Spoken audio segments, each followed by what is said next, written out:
You ever look at your brand new smartwatch or your phone and just wonder, why is the battery draining so fast?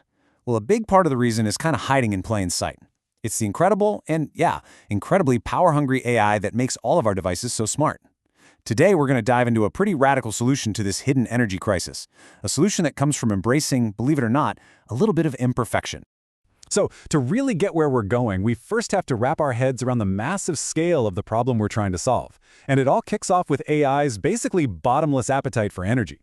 And no, it is not just your imagination. The AI that can instantly spot faces in your photos, or translate speech in real time, or the one that's powering your fitness tracker, it is working so hard. And all that heavy lifting, all that computation happening on a tiny little chip, it just chugs a massive amount of energy, draining your battery with every single thing it does. 300 million. Yeah, that's roughly how many operations a pretty standard AI model needs to run just to recognize one single image. So think about that. Every time you snap a picture, your phone is performing millions upon millions of calculations, and every single one is taking a little sip from your battery. Okay, so you've got this enormous energy demand. How on earth can we make our devices last longer? Well, the answer is just beautifully counterintuitive. Instead of demanding absolute 100% perfection from our circuits, we're starting to ask a different question. What if good enough is actually better? And this brings us to the core idea here, approximate computing, or AXC for short. And the whole concept is brilliant, really. For a lot of AI jobs, like applying an image filter or recognizing your voice, we don't actually need perfect mathematical precision.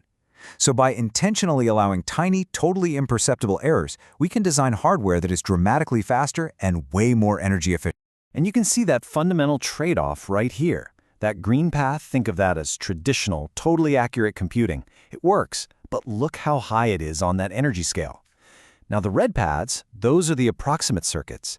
By just accepting a small, controlled amount of error, they get you similar results for just a fraction of the energy. It's a whole new way of looking at what efficient means. So let's just put it side by side. Accurate computing, yeah, it gives you those perfect, precise results, but the cost is high. It hits your battery, and it can be slow. Approximate computing, on the other hand, gives you results that are good enough for what you need, but it does it using way less energy and at much faster speeds. For a device you're carrying around all day, the choice starts to seem pretty obvious, right? So that's the theory. But how do engineers actually build a chip that is designed on purpose to be a little bit imperfect? Well, the answer is in the very building blocks of the circuit itself. You have to remember, modern chips are built with millions of these microscopic components. And one of the most basic is something called a lookup table, or a LUT.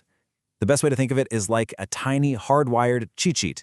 For any set of inputs you give it, it instantly knows the one single correct output. And a normal, accurate circuit is just packed with these things to make sure every single calculation is perfect. So check this out. Here's a little before and after.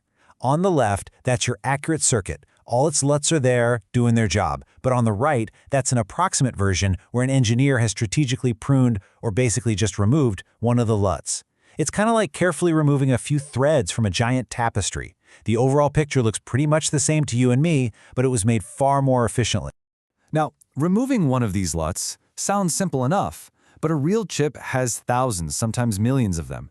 And trying to decide which ones to snip out, well, that creates a problem of just astronomical complexity. Which brings us to this absolutely fascinating solution, using AI to design better AI chips. I mean, that's the million-dollar question, isn't it? For any AI task, there are just countless ways you could prune the circuit underneath it. And every single combination gives you a slightly different trade-off between how much energy you save and how accurate it is. How could a person, a human designer, ever hope to find the absolute best option? This should give you a sense of what's called the design space, which is just the universe of all possible ways you could configure the circuit.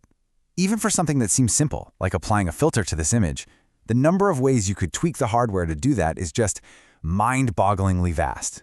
And let's try to put a number on it. Get this. If designers were just choosing from a tiny pre-made library of only 13 different approximate parts for a simple image filter, they would still be facing over 10.6 billion different combinations. And remember, that's starting from a tiny pre-made library. But the thing is, when you go from just picking parts off a shelf to actually building or synthesizing a brand new circuit from the ground up, deciding for each individual LUT whether to keep it or prune it, the number of possibilities just explodes. It becomes practically infinite. Trying to find the best design by hand would be like trying to find one specific grain of sand on every beach on Earth. So the solution is it's really beautiful. We use AI to design better hardware for AI. Researchers use these incredible techniques like genetic algorithms, which are basically inspired by natural evolution. They create a whole population of circuit designs. They breed them by combining the best ones, and they even introduce random mutations. And over thousands of these generations, the algorithm literally evolves a near-perfect, super-efficient circuit, all by itself. It just navigates that infinite space for us. All right, so after all of this wild engineering and this mind-bending AI-driven design, what's the actual payoff? Let's talk about the real-world impact of being good enough. The results are pretty amazing.